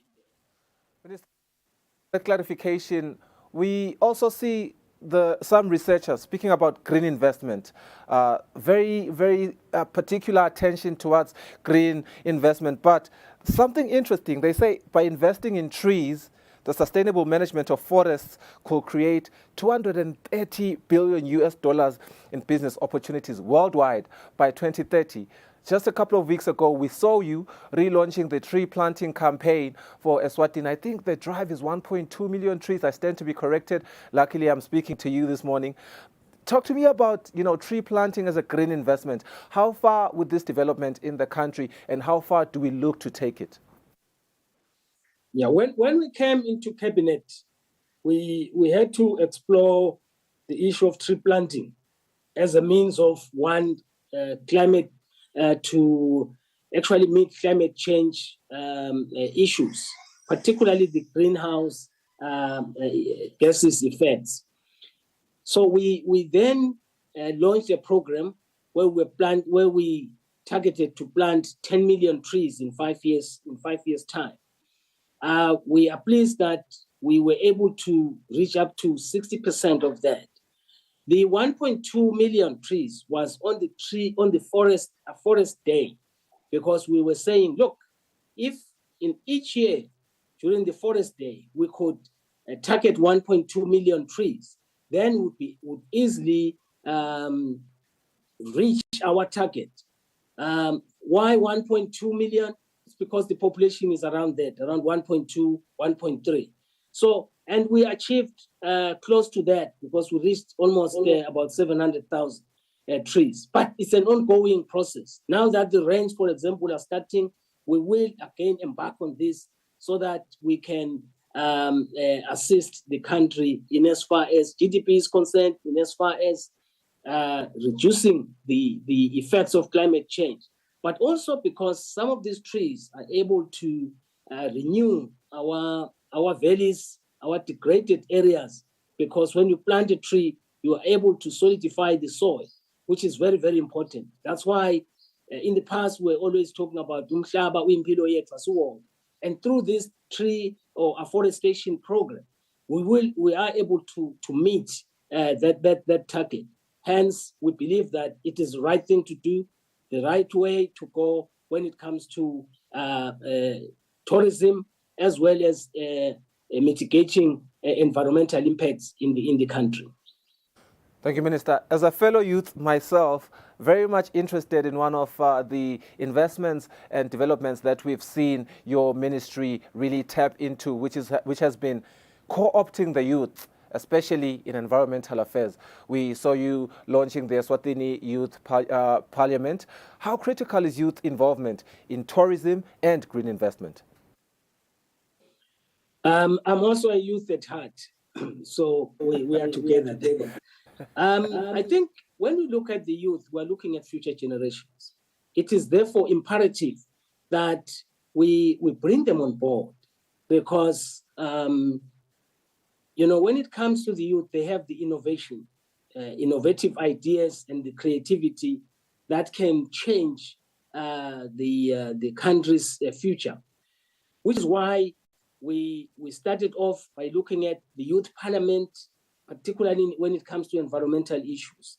Even with the issue of renewable energy, I was pleased when I launched the tourism month, the things that the youth are actually doing when we're at Limkokwing, the issue of designing of buildings, the future buildings, the eco-cities, because right now when we're bringing in the youth, we are saying to them, extend this to future generations, because it is the right thing to do. Hence, when it comes to the development of cities, development of malls, we now have to be thinking about eco-cities or green cities, if you will. That's the way to go. And that is the thing that attracts investors to work hand in hand with us, because sometimes you are not going to be able to raise the capital. So you need other people to support you. But you need to understand the language. What is it that they would like to see in your proposal, in your concept?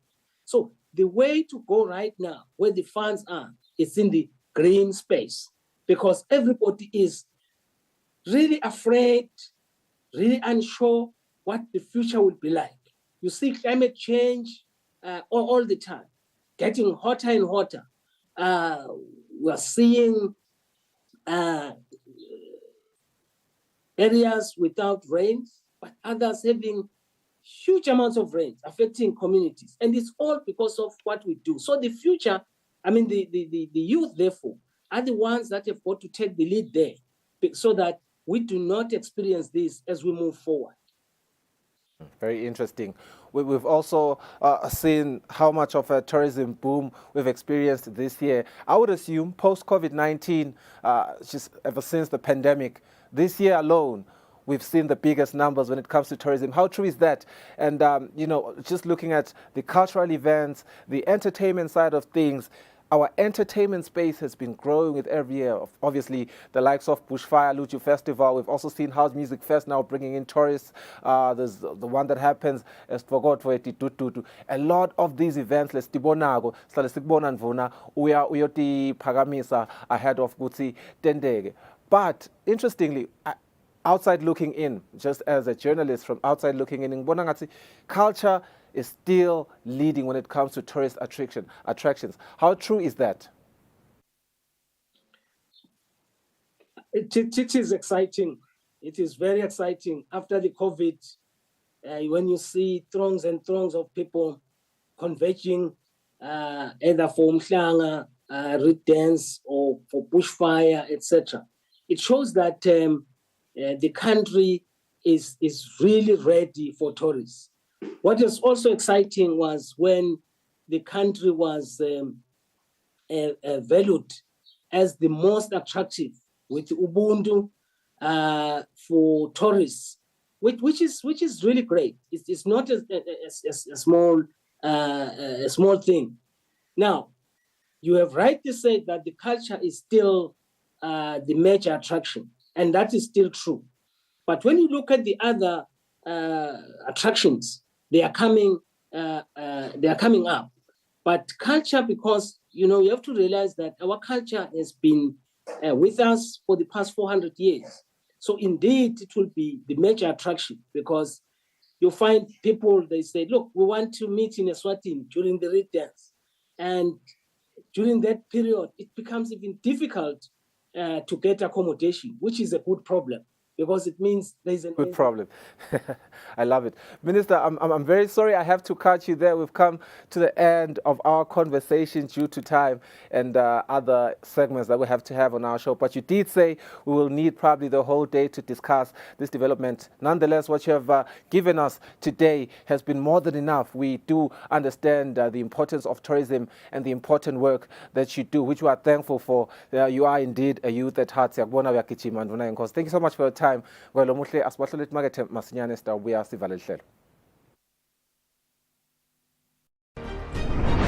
letelukhetfo nemingcele Elections and Boundaries Commission bathi sasive kutsi kuvota ngalokukhetsekile special voting kutawuba mhla tingemashumi-26 kuLesetulu 26 September 2023. Kanti lukhetfo lolukhulu lona lutawubanjwa mhla tingemashumi-29 kuLesetulu 29 September 2023. Ngete ngasala nasakha live letfu. Ngeke ngikuvotele bese unginiketa 200 emalangeni. Hayi ngeke akungelula. Liphalishe iqiniso siyalifuna kepha kube kuyangami ngabe sitawukhetha nabantu labatawuletha lushinjo balethe inguquko umuntu lotawuthi bantu labasha mango wakithi manifuna kuphila manifuna liphalishe naku lekufuna kwenye hayi ukuthi umuntu utasinika liphalishe utasinika masekangenile sitawusala sibe yini ezehle ushaya yona wena sibamvu labasha mhla ka29 asambeni siyowucedzela naku lesakuqala siphume ngetinkhani siphelele simake sure ukuthi siyavota umango wonke sambeni kuma secondary elections sikhethe nangumuntu wenhlitiyo yethu masingakhetha kahle singabe singcobile mngani hayi laba sinike amapalishi bani labatasifundisa ukuthi lipalishi uletha njani uqisile mngani yemngani amasambe nkosiyami nayi nale khumbi yasemphakathi seyifikile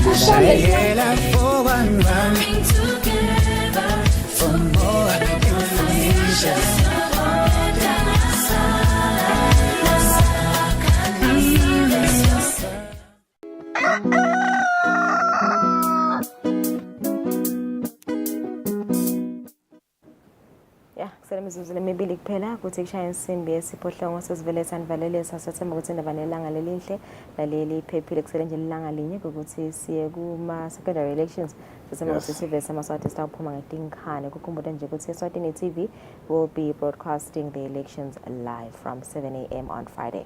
Because ngabo uphuthelwe kubukela special voting, you can still go watch it on our YouTube channel Eswatini TV. Just search Eswatini TV on our YouTube, go under the live option there, you will find the special voting broadcast from yesterday. Ngalogo ngalomuhle asikuvalelisa sitawubona nakusasa.